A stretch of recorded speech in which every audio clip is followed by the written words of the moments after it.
Hezký dobrý den u pořadu Bydleme bezpečně. Naším hostem je opět odborník na bezpečné bydlení a to je Josef Adame. Dobrý den. Dobrý den. My dnes chceme mluvit o tom, jak bydlí většina z nás tady v Plzni a to je bydlení na sídlištích, v panelácích, v bytových domech, protože i tam je potřeba se zabezpečit. A my máme možná takový pocit, že když jsou kolem nás sousedi, že jsme v bezpečí, ale asi to nemusí být vždycky pravda. Je v paneláku potřeba mít opravdu bezpečné dveře?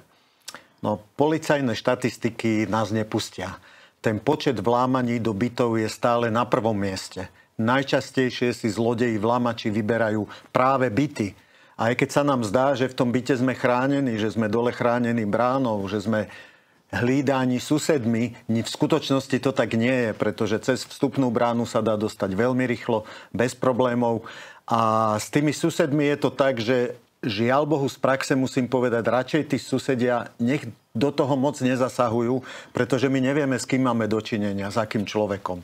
Takže rozhodne pri bytoch sú to hlavne vstupné dvere, ktoré musím mať poriadne zabezpečené, aby som kľudne mohol odísť do práce alebo na dovolenú. Když rekonstruuji byt, asi je logickou součástí, že se pustím i do rekonstrukce vstupních dveří, ale dá se výměna vstupních dveří provést, i když prostě v tom bytě žiju a bydlím?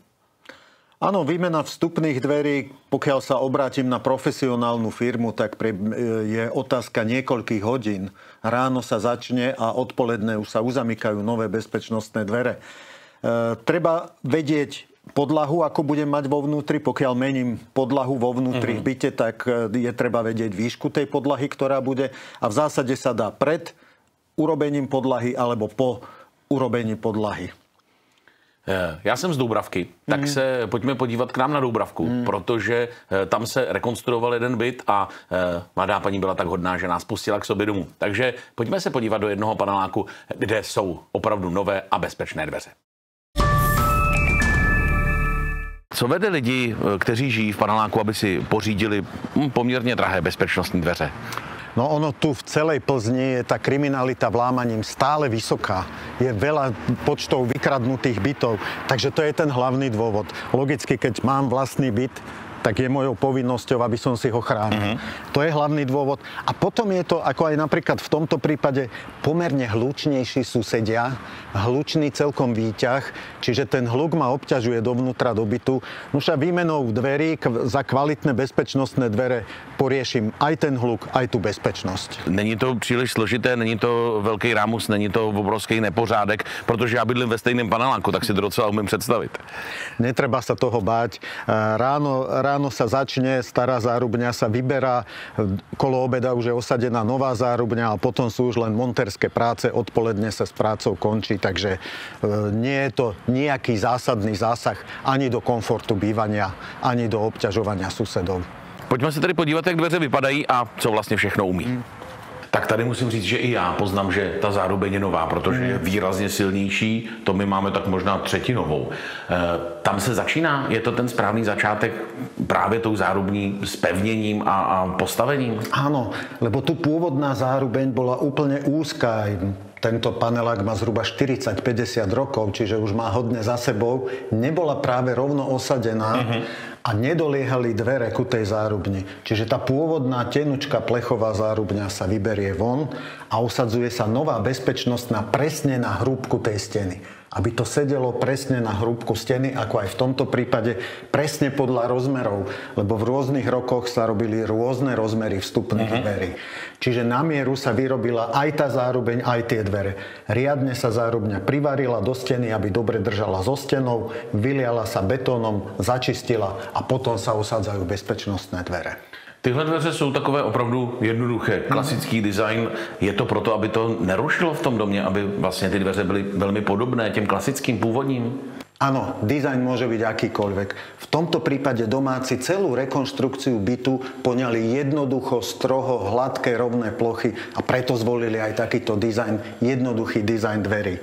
Zároveň to korešponduje s rovnakým dizajnom susedov, aby tie dvere nebyli nejako do očí. Ale z vnútornej strany si môžu zvoliť svoj vlastný dizajn. Já si z minula pamatuju, že jsou různé úrovně, kategorie zabezpečení, jak hluboko do kapsy a jak moc bezpečné jsou tyhle dveře. tak musia spĺňať tie požiadavky týchto konkrétnych domácich. Tak ako sme vravili bezpečnosť. Domáci si tu zvolili 3. úroveň bezpečnosti, čiže pomerne vysokú ochranu. Zvolili si veľmi dobré zvukovo-izolačné vlastnosti kvôli tým problémom, ktoré tu mávajú. A zároveň sú veľmi dobre odizolované, aby ten chlad v zime neprenikal dovnútra. Děkujeme za přijetí, děkujeme za to, že jsme se mohli podívat.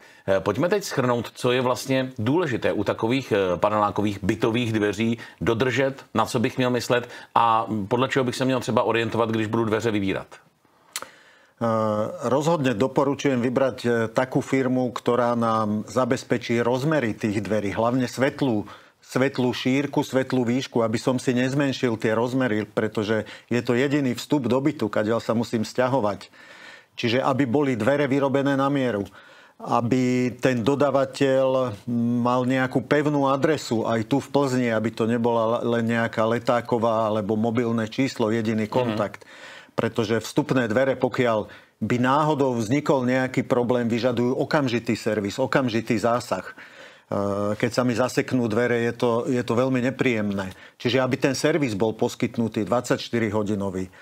Aby to bola firma, ktorá má certifikované všetky tie vlastnosti tých dverí, čiže reálne v skúšobne odskúšanú odolnosť voči vlámaniu, zvukovú izoláciu, tepelnú izoláciu, aby toto všetko bolo dokladované na tento konkrétny výrobok. No a potom vzhľadovo vizuálne, aby tá firma dokázala sa zladiť s mojimi požiadavkami. Či už s tradičnými, niekto volí taký tradičnejší štýl dizajnu, alebo dodržať rovnaký dizajn voči susedom a z vnútornej strany akýkoľvek. Čiže aby bola taká veľká variabilita aj v tejto vizuálnej stránke těch dveří.